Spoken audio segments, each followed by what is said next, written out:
शख्सियत को कि जब भी मेरे और आपके महबूब आका सरकार दो आलम सल्लल्लाहु अलैहि वसल्लम की ख़त्म नबुव्वत का मसला हो या असहाब रसूल की इज्जत व अजमत का मसला हो या मुसलमानों पे जुल्म व सितम का मसला हो या मदारस बिल के हवाला से मदारस पे उठने वाली उंगली को तोड़ देने वाले और उसका मुंह तोड़ जवाब देने वाली शख्सियत को दावत देने लगा हूं जो रोज़ा रसूल पर खड़े होकर अपने नबी से ये अहद व वफा करता है कि ए आका जब तक जिंदा हूं तेरी खत्म नबुव्वत का चौकीदारा करते हुए जिंदा रहूंगा, जब तक मेरी सांसों में सांस है तेरी खत्म नबुव्वत की चौकीदारी करता रहूंगा। जो कह रहे हैं नमाज अच्छी, रोजा अच्छा, हज अच्छी, ज़कात अच्छी, बावजूद इसके मैं मुसलमान हो नहीं सकता, न जब तक कट मरूं खाचाए बतहा की हुर्मत पर खुदा शाहिद है मैं मुसलमान हो नहीं सकता।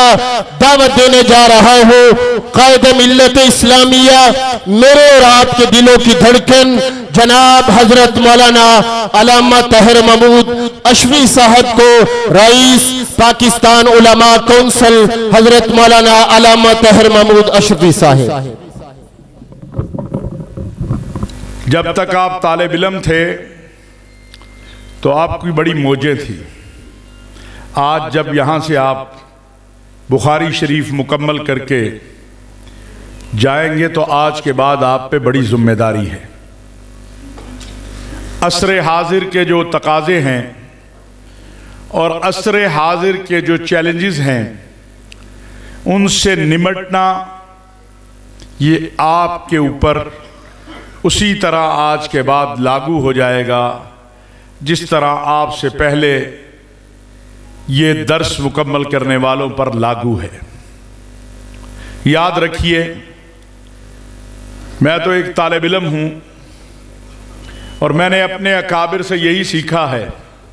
मुझे अल्लाह रब्बुल इज़्ज़त ने बहुत बड़ा एजाज़ दिया कि मैंने अपनी ज़िंदगी का बहुत बड़ा हिस्सा अपने अकाबिर के साथ गुजारा है। हज़रत मौलाना समीउल हक शहीद रहमतुल्लाह अलैह हों या मौलाना ज़ियाउल क़ासमी रहमतुल्लाह अलैह, 36 साल मैं हज़रत मौलाना समीउल हक शहीद रहमतुल्लाह अलैह के साथ सफ़र व हज़र का साथी रहा और 16 साल हज़रत मौलाना ज़ियाउल क़ासमी रहमतुल्लाह अलैह के साथ सफ़र व हज़र में रहा। ये जिस शख्स ने मरकज़ बनाया हज़रत पीर सैफुल्लाह खालिद रहमतुल्लाह अलैह, गैरत और हमीयत की वो ललकार थे कि जब हर तरफ अंधेरा हो जाता, तेज आंधियां चलती, उसमें अगर कोई शजरे सायादार बनता, कोई नूर की दूर से हमें चमक नजर आती, तो वो हज़रत पीर सैफुल्लाह खालिद रहमतुल्लाह अलैह थे जिन्होंने न कभी अपने मसलक, न कभी अपने अकीदे, न कभी अपने नजरिए किसी पे कंप्रोमाइज नहीं किया और अल्लाह और अल्लाह के रसूल के कलमे को हमेशा सरबुलंद रखा। आज का दौर एलाम का दौर है। मैं चूंकि मेरा ताल्लुक एलाम से है, थोड़ा सा मैं जब दौरा हदीस से फारिग हुआ तो उस वक़्त मैं BA जर्नलिज्म भी कर रहा था। मेरे उस्ताद भी हैं, बड़े भाई भी हैं, शफीक भी हैं डॉक्टर साहब, इनकी सरपरस्ती में कुछ अरसा तालीमी मैदान में भी रहा। इस मुल्क के अंदर नहीं दुनिया में मीडिया के हवाले से अल्लाह ताला ने मुझे एक नाम बना दिया। मैं तो बड़ा नालायक आदमी हूँ। ये मेरे अकाबिर और मेरे माँ बाप की दुआओं का नतीजा है। अक्सर दोस्त कहते हैं आप ही क्यों होते हैं, मैंने कहा ये तो मेरे अल्लाह का करम है। मैं तो कभी तदबीर नहीं करता, खबर के लिए मैं कभी पैसे नहीं देता, टीवी पे आने के लिए मैं पैसे लेता हूं, देता नहीं हूं। और मैं आपसे चंद बातें अर्ज करना चाहता हूं।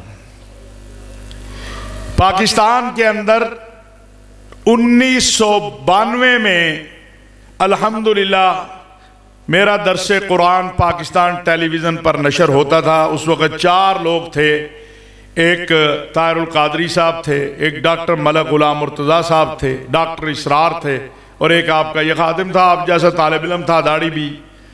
मैं 1987-88 में जामिया अशरफिया से दौरा हदीस में जब फारिग हुआ तो अल्लाह ताला ने ये मेहरबानी की, इस मुल्क की पहली रमज़ान ट्रांसमिशन मैंने की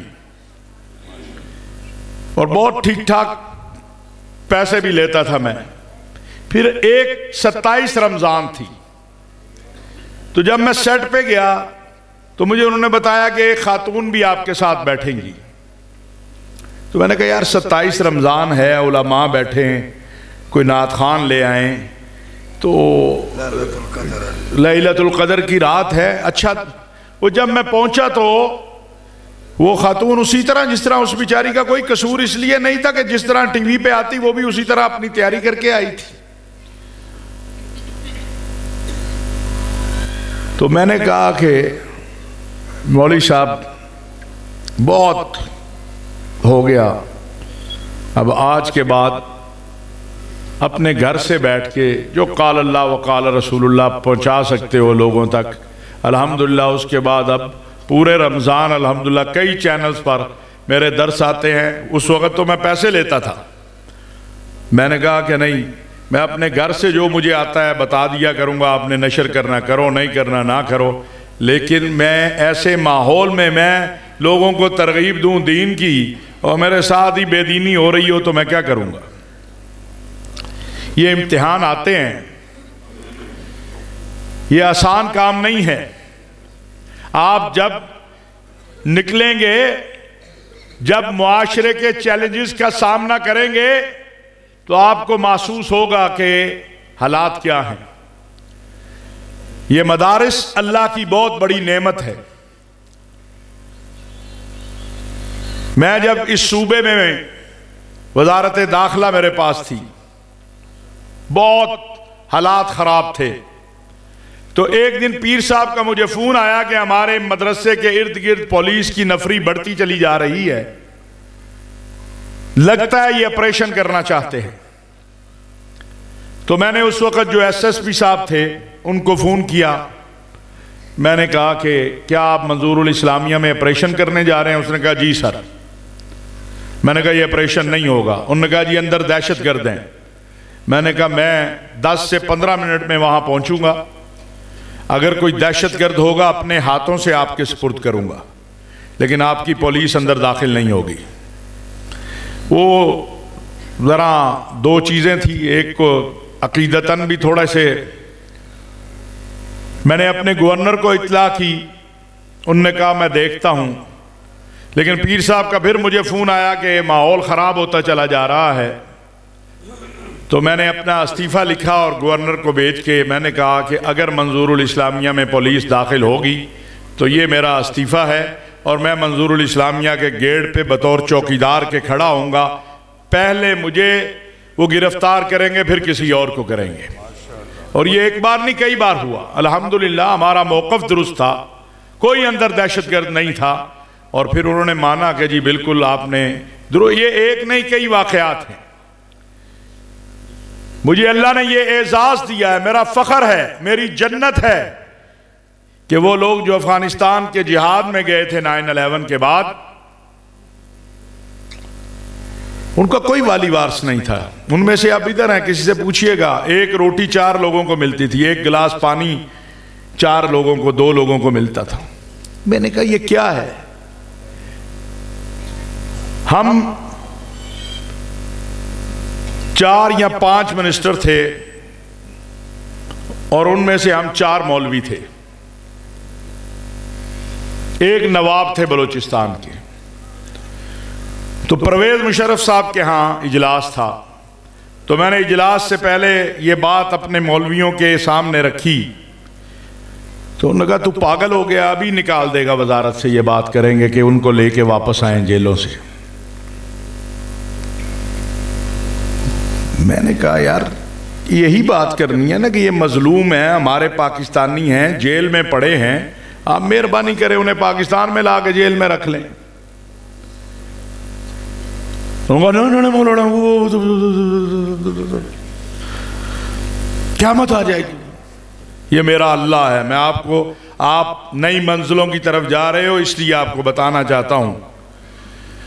जब इजलास शुरू हुआ तो ज़कात पे इजलास था।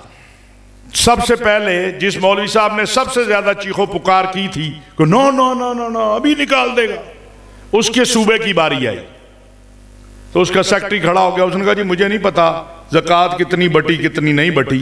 एक मिनिस्टर होता है, एक उसका नीचे सेक्रेटरी होता है, ये मौलाना साहब से पूछे। तो मुशर्रफ गुस्से में आया, वो ऐसे फाइल देख रहा था। उसने मारी तो नहीं लेकिन ऐसे जैसे फेंकते हैं, कहा मैंने आपको एक आलिम दीन समझ के लगाया था, आप ज़कात ही खा गए। वो आगे से बोलने लगे, उसने नहीं सुना।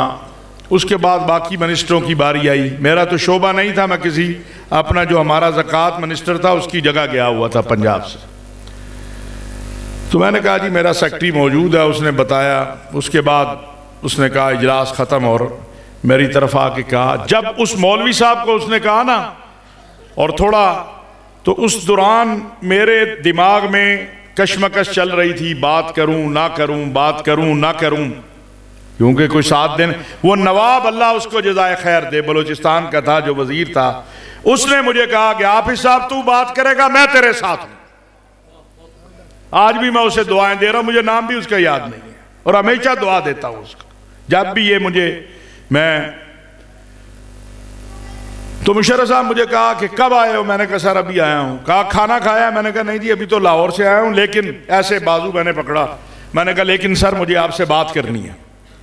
तो वो हंस पड़ा, कहने लगा क्या बात करनी है? मैंने कहा सर बड़ी जरूरी। कहते दफ्तर में करते। मैं कहा नहीं सर यही करनी है, क्योंकि वो जो मौलवी साहब के साथ उसने किया था ना, वो इसलिए नहीं हुआ था कि उसने ज़कात नहीं तकसीम की थी, वो इसलिए हुआ था कि उसने मजलूम की बात करने से इनकार किया था। तो मुझे ये हौसला मिला। तो जनरल एहसान उस वक्त ISI के DG थे, आज भी जिंदा हैं। उन्होंने कहा एहसान ये क्या बात करना चाहता है? उसने कहा सर पूछ लें। मेरी थोड़ी बेतकल्लुफी भी थी। मैंने कहा सर जिंदा कौमें अपने लोगों को गैरों से नहीं मरवाती।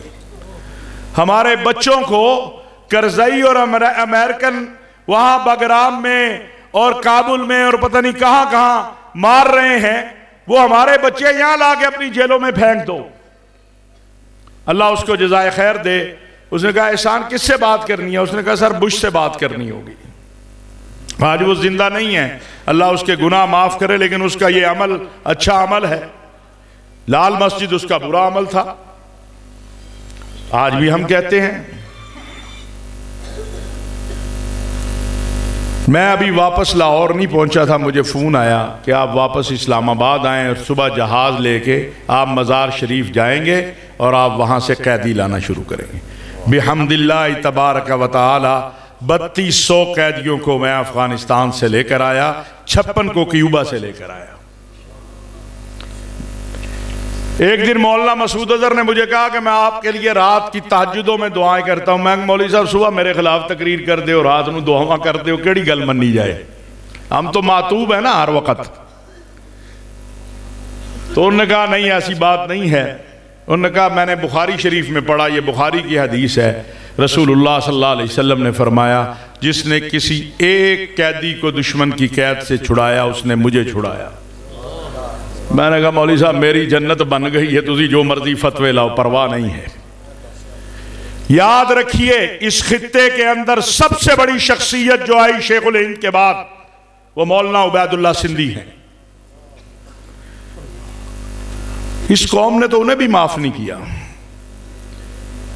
इस असरे हाजिर में जो मलंग तरीन इंसान इस खित्ते में आया उसका नाम गुलाम गौस हज़ारवी है। इस कौम ने उसे भी माफ नहीं किया। हम अपने अकाबिर के साथ इस तरह जलसे में बैठे होते थे। लुधियानवी साहब अभी आएंगे, आपको बताएंगे। मौलाना अब्दुल कादिर आजाद, मौलाना ज़ियाउल कासमी, ये बड़े बड़े अकाबिर, आप जैसे नौजवान उंगली करके कह रहे होते थे काफिर काफिर है भी काफिर, तो हम हंसते थे। जिन्होंने बताया अकीदा क्या है कहते हैं भी काफिर। कहे ठीक है भाई होर दस अगे गल कर। लेकिन जब मुश्किल मरहला आता था तो वही ज़ियाउल कासमी, वही पीर सैफुल्लाह खालिद, वही मौलवी अब्दुल कादिर आजाद अफसरों के यहाँ जाके धक्के खा रहे होते थे, ये साढ़े मुंडे ने छड़ दियो, मेहरबानी करो, ये हो गई, आइंदा नहीं। वो ये नहीं देखते थे कि ये मुझे क्या कहता है। मैंने एक मरतबा मौलाना ज़ियाउल कासमी रहमतुल्लाह अलैह से कहा कि हजरत छोड़ें, बाहर लाते हैं फिर सानू गालां कढ़ देना। उन्होंने कहा इन्हां दा काम गालां कढ़ना, साड़ा काम इन्हां नूं लैके आना, असीं अपना काम कर देना। यह आपके साथ भी होगा। ख्वाहिशात के मुताबिक बात करना कोई मसला नहीं है। हाँ बिल्कुल। जब मैं एक तबर्रा हुआ, उसमें शिया सुन्नी तसादुम हुआ, दो सुन्नी दो शिया उसमें जो है वो जाम बाग हो गए, तो हम अंदर थे, तो हजरत भी मेरे पास उधर जो है वो तशरीफ लाए। जब मैं हवालात में बंद था उसमें, क्योंकि वो हमारे उस वक़्त मैं सिपाही साहबा का मरकजी सेक्रेटरी इत्तलात था। कुछ लोग तो उस वक़्त पैदा भी नहीं हुए थे जो आज हम पे फतवेबाजी करते हैं। हमें फ़ख्र है हम मौलाना हक नवाज़ के साथी हैं, हमें फ़ख्र है हम ज़ियाउर रहमान फ़ारूकी शहीद के साथी हैं, हमें फ़ख्र है हमें शहीद अफ़गानिस्तान, शहीद नामूस रिसालत हज़रत मौलाना समीउल हक शहीद रहमतुल्लाह अलैह का मैं हमराज हूँ। मैं उसका वो बेटा हूँ जिसके सीने में ऐसे राज हैं कि उसने इस उम्मत के लिए, इस कौम के लिए, इस अफगानिस्तान के जिहाद के लिए, इस शाम के जिहाद के लिए क्या कुछ किया हुआ है। आज अल्लाह ने शामियों को फतह दी है। वहां भी जो ऊपर क़यादत में दो तीन हैं, मेरे रब के फजलो करम से वो आपके इस खादम के फैज़ याफ्ता थे। जब यहाँ वो 9/11 के बाद पकड़े गए तो उनकी खिदमत का भी अल्लाह ने हमें शरफ दिया। ये मैं ये नहीं कहना चाहता कि मैं तो भाई सबसे ज्यादा गुनाहगार हूं, आप नेक लोग हैं। मैं तो फख्र करता हूं, मुझे कोई हाफिज लिखता है, कोई गाली देता है, मैं बड़ा खुश होता हूं। क्योंकि इमाम अहमद बिन हम्बल को किसी ने आके कहा फलां ने आपको गाली दी, उन्होंने कहा अल्लाह आपको जज़ाए खैर दे। उन्होंने कहा क्यों इमाम आपको गाली? उसने कहा उसने मेरा दर्जा ही बढ़ाया गाली दे के, अल्लाह उसे। मैं भी ये कहता हूँ करते रहो, अच्छी बात है, बल्कि मैं ये कहता हूँ कि मेरे दोस्त अगर मुझे गालियां ना दे, हसद ना करते, मैं यहां तक पहुंचता ही ना। ये उनकी मेहरबानी है। अल्लाह ताला ने आपको मुंतखब किया है, याद रखिए। ये आज आप बुखारी शरीफ पढ़ के जो जा रहे हो, ये डिग्री नहीं है, ये वो एजाज है जो अल्लाह ने आपको दिया है। लेकिन इसके साथ कुछ जिम्मेदारी भी है। आप मुबल्लिग हैं, आपका काम नफरत करना नहीं है। अगर मुबल्लिग के दिल में नफरत आ जाए तो वह दावत कैसे देगा? यहां तो मूसा अलैहिस्सलातु वस्सलाम को कहा गया कि फिरौन के पास जा रहे हो। फिरौन का दावा क्या था? आना रब्बुकुमुल आला। कहा मूसा तू सख्त है, हाँ फिरौन के पास जा रहा है, फ़क़ूला लहू क़ौलन लय्यिना, नरमी से जरा बात करना, मेरी दावत लेके जा रहे हो। मौलवी साहब ये छोटी बात नहीं है कि रब ने हमें अपनी दावत देने के लिए मुंतखब किया है, ये छोटी बात है। मैंने एक दिन मौलाना तारक जमील साहब से गुजारिश की, मैंने कहा मौलाना आप सिंगर बनना चाहते थे, मैं भी डॉक्टर बनना चाहता था, या उस वक्त मैंने कहा खुदा की कसम कोई मोची भी हमें सलाम ना करता। ये अल्लाह के दीन की बरकत है, पांव कोई नीचे नहीं रखने देता, इतना प्यार लोग करते हैं। मैंने कहा ये सिर्फ अल्लाह के दीन की वजह से है, और क्या हमारे अंदर गुण है? तो हमारी शक्लें जो हैं लोग दूसरों से ज्यादा अच्छी हैं, हमारी पगड़ियां नहीं, खुदा की कसम ये अल्लाह के दीन की बरकत है और कुछ नहीं है। तो मेरे अजीज तलबा जो आज आप फारिग होके जा रहे हो, अब आप पर बड़ी जिम्मेदारी आ गई है। और इस फितने के दौर में जब एक कैमरा रखता है सामने जो दिलाए बकवास कर देता है, एक मैं आपको नसीहत करूंगा, सबको कहना चाहता हूं, और अगर कारी साहब होते तो मैं उनसे भी गुजारिश करता कि हमारा कमाल ये नहीं होना चाहिए कि हमने एक साल में 30,000 तलबा को निकाला है। हमारा कमाल ये होना चाहिए कि हमने 30 तालिब इल्म निकाले हैं, लेकिन वो बाइखलाक है, बाहया है, गैरत वाले हैं, वो इखलाक वाले हैं, मोहब्बत वाले हैं, प्यार वाले हैं। ये फेसबुक मुझे तो नहीं पता चलता किसका वो है, ट्विटर मुझे तो नहीं पता चलता, व्हाट्सएप ग्रुप मुझे तो नहीं पता चलता कि किसका अकाउंट है। अल्लाह को तो पता ही है ना कि किसका है, फरिश्तों को तो लिख रहे हैं ना। तू गाली दे रहा है यार। अभी ये हमारा एक नुक्ता नजर का इख्तिलाफ है। एक नुक्ता नजर है वजारत सनत के साथ जाए मदारस, एक नुक्ता नजर है नहीं जो आपने 2019 में किया उसके मुताबिक मदारस जाए। ये एक नुक्ता नजर का इख्तिलाफ है। किसी का बाप भी मदरसे को खत्म नहीं कर सकता। ये अजीब बात है। ऐसे हमें कमजोर साबित करते हैं जैसे हम बिल्ली के बच्चे हैं, कोई उकाब आएगा उठा के ले जाएगा मदरसे को। ओ भैया, यहां जिसके पास 10 बंदे हैं वो नहीं आराम करने देता। मेरे मदरसे में तो 30 लाख तालिब इल्म बैठा हुआ है। भाई इख्तिलाफ नुक्ता नजर का इख्तिलाफ है। अगर हम या जामियात रशीद या कोई और ये समझता है कि उसको तालीम के साथ जाना है वो वहां चला जाए, कोई समझता है उसको सनत के साथ जाना है वो वहां चला जाए, इसमें क्या मसला है। लेकिन हमने जो सब, मेरे लिए ये गम की बात थी कि मैं परेशान होता था कि ये कौन सी जुबान हमारे लोग बोल रहे हैं। ये मेरा तालिब इल्म है, ये मेरी मस्जिद का इमाम है, जिसको ये ख्याल नहीं आ रहा कि मैं इसकी माँ को गाली दे रहा हूं, मैं इसकी बहन को गाली दे रहा हूं, मैं इसके बाप को गाली दे रहा हूं, मैं इसे हरामी लिख रहा हूं, मैं इसे फुला लिख रहा हूं। यार कम से कम ये ख्याल तो कर ले, हो सकता है वो तेरे उस्तादों का भी उस्ताद हो जिसको तू गाली दे रहा है। वो समझ रहा है मैं बड़ा जिहाद कर रहा हूं, तुन के रखे। यहां तो पता नहीं तूने तुना के नहीं, उत्थे तुनिया जाएगा जिदों अल्लाह दे अगे जाएगा। ये बैठे हैं डॉक्टर साहब, कहां से ये जायज हो गया है? क्या आप गाली दे? हमारे बड़ों ने तो कभी अपने मुखालिफ को भी गाली नहीं दी। आपको मुमकिन है मेरी बातें बुरी लगे, मैं मलंग सा आदमी हूं इसलिए सीधी सीधी बातें कर रहा हूं आपसे। अल्लाह का वास्ता इख्तलाफ करो को नहीं दिया, आपकी राय नहीं ठीक है, ये दलील है, गाली तो मत दो।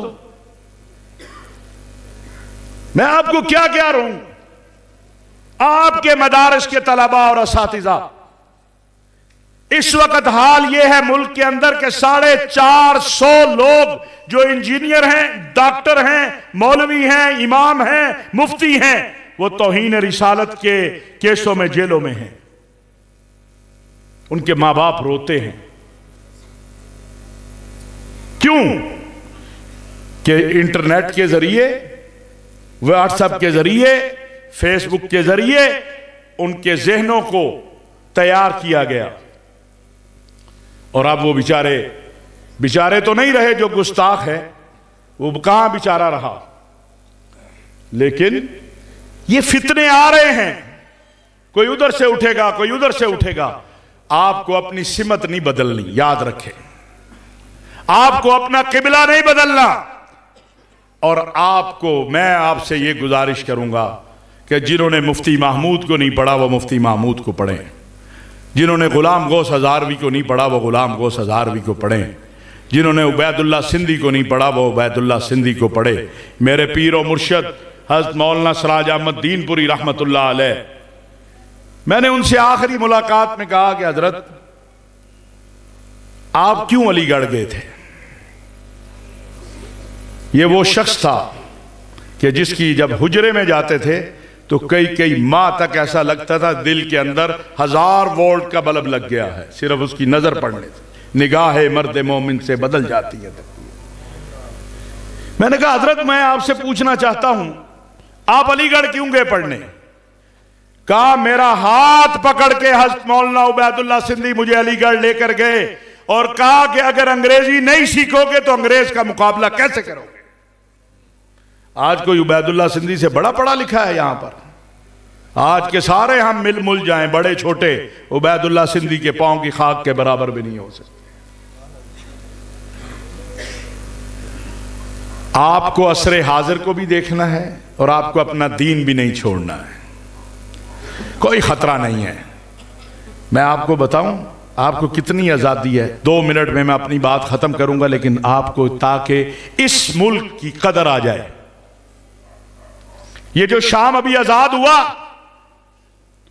हजरत जानते हैं शेख शामी थे, एक मौलाना अब्दुल कादिर आज़ाद के घर में रहते थे।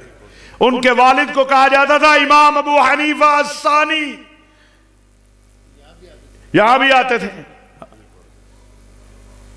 वो कहा करते थे पाकिस्तान के मौलवियों, अल्लाह का शुक्र अदा करो, जो चाहते हो, जो समझते हो वो कह देते हो।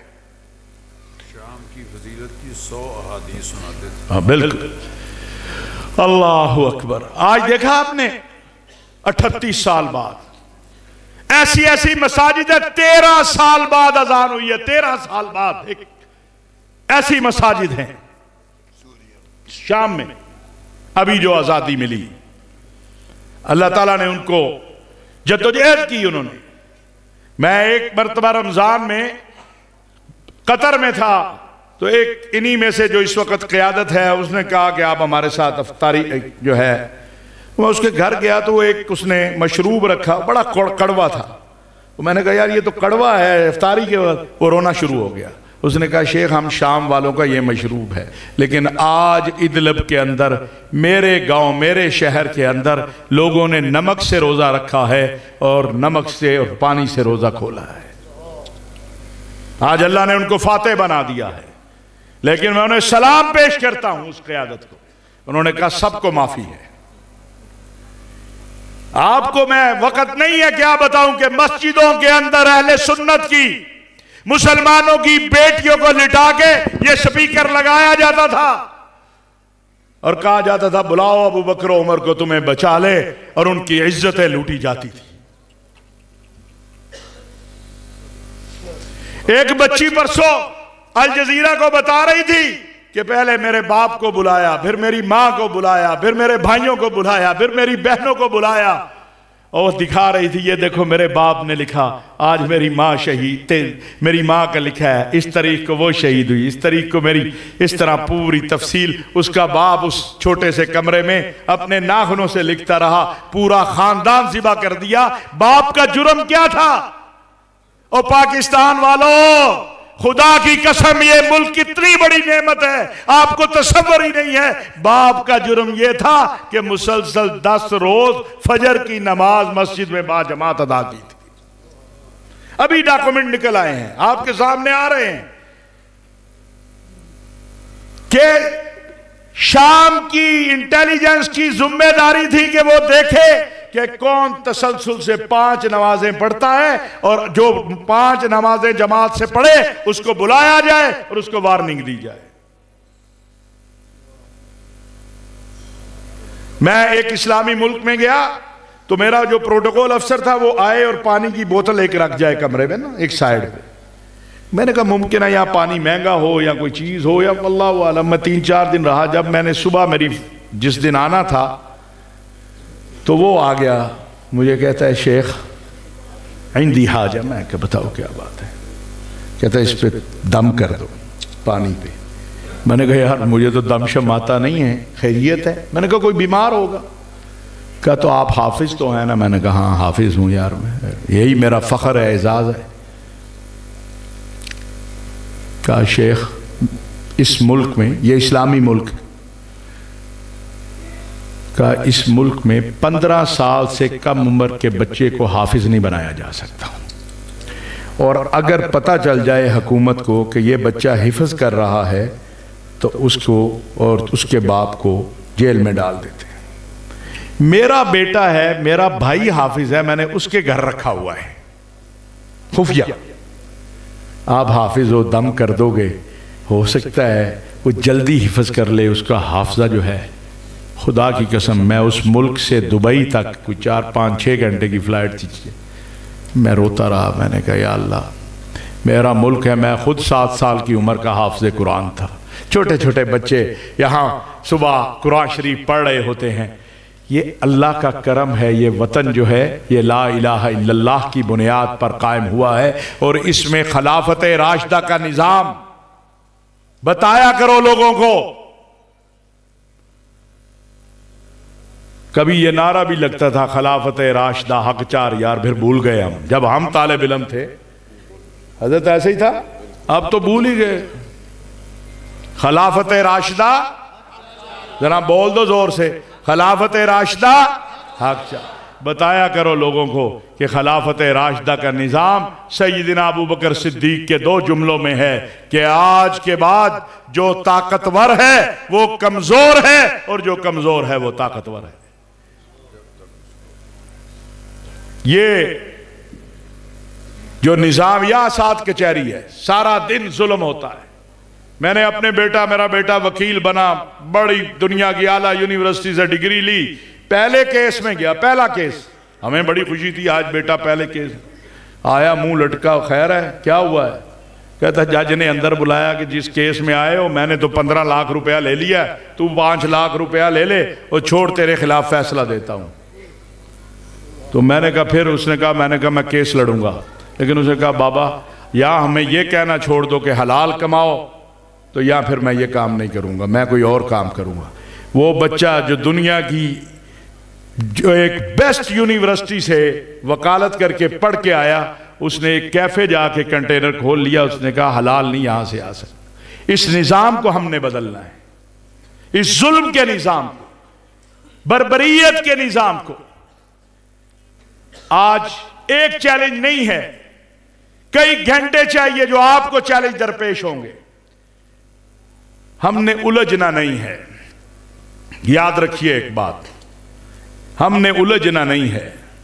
कोई आपको आके उलझाएगा रफा यदैन कैसे होता है, कोई उलझाएगा आमीन बिलजार कैसे होता है, कोई उलझाएगा पेंट में नमाज होती है कि नहीं होती है।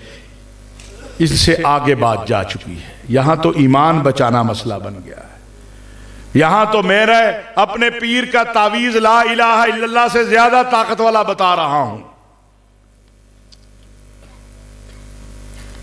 मुझे कौम को बताना है कि जो ला इलाहा इल्लल्लाह की ताकत है, जो अल्लाह से मांगने की ताकत है, वो किसी पीर के तावीज में नहीं है, वो किसी मौलवी के दम में नहीं है। मुसल्ला बिछा, अपने रब से मांगना शुरू कर। अब तो मैं भी इस पे शुरू हो गया हूं, दिहाड़ी अच्छी लग जाती है। ये मुश्किलात आएंगी, मेरे बच्चों अल्लाह आपको कामयाब करे, कामरान करे, मेरी आपसे यही इल्तिजा है। मेरी बातें बुरी लगी होंगी, मलंग सा आदमी हूं, 52 साल उम्र हो गई है, मैंने जो कुछ देखा अब नहीं है, मैंने जिनको देखा अब नहीं है। मैंने समीउल हक शहीद रहमतुल्लाह अलैह की रात को जो अल्लाह के आगे चीखें सुनी हैं वो अब नहीं है। मैंने पीर सैफुल्लाह खालिद और मौलाना ज़ियाउल कासमी, एक मरतबा रियाजुल जन्ना में मौलाना ज़ियाउल कासमी सजदे में थे, पता नहीं घंटा गुजर गया क्या, वो शुरते आ गए, उन्होंने समझा बंदा चला गया। वो मुझे कहें इसको उठाओ, मैंने कहा नहीं ये जिंदा है। वो कहे नहीं उठाओ, इतनी देर उठे, आंखों पे ये बड़े बड़े अकाबिर, अपने अकाबिर की तारीख पढ़ो खुदा के लिए, आपको पता चले आप कौन हैं, आपको अपनी पहचान पता चले, आपको अपना आप पता चले। और एक और बात भी, ये अफगानिस्तान ये हमारा भाई है, हमने खून दिया है, हमने माल दिया है, जान दी है, इज्जत दी है, सब कुछ दिया, ये हमारे भाई हैं। हम भाइयों से गिला तो कर सकते हैं, शिकवा तो कर सकते हैं, कह तो सकते हैं कि मेरे भाई अगर तेरी वजह से मेरा बच्चा शहीद होता है, मेरा नमाजी निशाना बनता है, मेरा फौज का जवान निशाना बनता है, तो मेरे भाई ज़रा अपने घर में उन लोगों को तो देखो जो मेरी मस्जिदों, मेरे मदरसों, मेरे अकाबिर को, मैं क्या आपको किसका जिक्र करूं? क्या मुफ्ती निज़ामुद्दीन शामज़ई जैसा कोई है? 80,000 इस मुल्क के लोग कुर्बान हुए, उसमें 8,000 उलमा हैं। आज फिर आग भड़काई जा रही है। ये जो कुरम में और ये सब हो रहा है, ये आज फिर आग लगाई जा रही है। आज फिर कोशिश है कि पाकिस्तान के अंदर फिरका वाराना तशद्दुद को फैलाया जाए। हम ये कहना चाहते हैं कि हम तुम्हें ये आग अपने मुल्क में नहीं फैलाने देंगे। हमने पहले भी इसी शहर लाहौर में ज़ियाउर रहमान फारूकी शहीद की लाश को उठाया है, हमने हाजी तैयब शहीद को उठाया, हमने मौलाना यूसुफ लुधियानवी को उठाया, हमने मुफ्ती निजामुद्दीन को उठाया, हमने आजम तारक को उठाया, हमने फिर पाकिस्तान जिंदाबाद कहा है। हमने अपने बाबा समीउल हक शहीद की लाश को उठाया, हमने फिर पाकिस्तान जिंदाबाद कहा है, क्योंकि ये वतन हमारा है। हम में से कभी किसी ने, हम सवाद आजम हैं, हम इस मुल्क में 38% हैं, हमने न कभी पाकिस्तान का परचम जलाया न कभी पाकिस्तान मुर्दाबाद का। हाँ, मुझे फख्र है, मैं इस पे फख्र करता हूं, मेरा एजाज है कि जब भी इस वतन के ऊपर किसी ने बुरी निगाह डाली है, वो अफगानिस्तान की सरहद हो, वो कश्मीर की सरहद हो, वो कुछ भी हो, मैंने अपने सीने पे गोली खा के पाकिस्तान जिंदाबाद कहा है। जितने शुहदा इस वतन के लिए मेरे मक्तबा फिक्र के पास है, किसी के पास नहीं है, किसी के पास नहीं है। क्यों हम अफगान जिहाद में गए थे? मेरे अफगान भाइयों को सोवियत यूनियन गुलाम बनाने आया था, मैंने उनकी आजादी की जंग लड़ी। मैं अपनी फौज के, अपने सलामती के इदारों के, कहते हैं जी अशरफी साहब कहते हैं मैं फौज के साथ हूं। मैंने कहा जब मैं इस वतन में रहता हूं तो इस वतन की सलामती, इसका इस्तेहकाम मेरी फौज करती है, मैं उसके साथ। जहां गलती करेगी उसको गलत कहूंगा, लेकिन मैं ये नहीं कर सकता खाऊं भी यहां का, पीऊं भी यहां, रहूं भी यहां, मौजे भी यहां उड़ाऊं और गाली भी इस वतन को दो, मुझसे ये नहीं हो सकता। नारे तकबीर, अल्लाह ताला, नारे तकबीर, ताज तख्ते खत्मे नबुव्वत, शान सहाबा, दीनी मदारिस, पाकिस्तान, उलमाए देवबंद, उलमाए देवबंद। 1 मिनट में मैं एक बात, मीडिया के दोस्त भी होंगे, किरामन कातिबीन भी यहाँ होंगे, बाकी भी होंगे, लिखने वाले भी होंगे, पढ़ने वाले भी होंगे, उनसे कहना चाहता हूँ कि देखो हम कमज़ोर नहीं हैं, खुदा के लिए हमें कमज़ोर ना समझो यार। हम पाकिस्तानी हैं, अपने वतन से मोहब्बत करते हैं। तुम्हें नजर नहीं आ रहा क्या कुछ हो रहा है करुण में? सफेद दाढ़ियों वालों की गर्दनें काट के लटकाई जा रही हैं। अगर इस मुल्क में तहरीके तालिबान पाकिस्तान नहीं होनी चाहिए तो इस मुल्क में ज़ैनबियून फातिमियून भी नहीं होने चाहिए। मैं वो नहीं हूं कि मैं कहूं जो मेरा है वो तो ठीक है, जो तेरा है वो गलत है, मुझे तो गाली इस पे पड़ती है। मैं कहना चाहता हूं मेरे मुल्क के सलामती के इदारों, जो मुल्क की सलामती से खेले, जो बेगुनाहों को कत्ल करे, वो मेरा हो या किसी का हो, पकड़ो और मीनारे पाकिस्तान पर लटकाओ। ऐसा होना चाहिए कि नहीं होना चाहिए? होना चाहिए, होना चाहिए।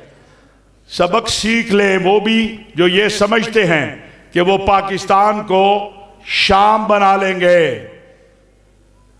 तुम्हारा बाप भी पाकिस्तान के अमन से नहीं खेल सकता। इबरत पकड़ो शाम से, तुम्हें जाए पनाह दुनिया में नहीं मिल रही। और पाकिस्तान इस मुल्क के अमन के लिए, सलामती के लिए, इस्तेहकाम के लिए, इस मुल्क की तरक्की के लिए और इस मुल्क में निज़ाम खिलाफत राशिदा के लिए हम कल भी सरबकफ थे, आज भी सरबकफ हैं। इसीलिए कहा जाता है सरबकफ सरबुलंद। देवबंद, देवबंद। मौलवी साहब आप बंद रहे ना, इनकी आवाज नहीं है, ये रोजा रख के आए हैं। सरबकफ सरबुलंद, इससे तो ज्यादा आवाज अकेले इब्राहिम अनफी की है यार, खुदा का वास्ता है। सरबकफ सरबुलंद, सरबकफ सरबुलंद। मदारस अरबिया पाकिस्तान। जज़ाकल्लाह खैर। महमूद अशरफी साहब जिंदा।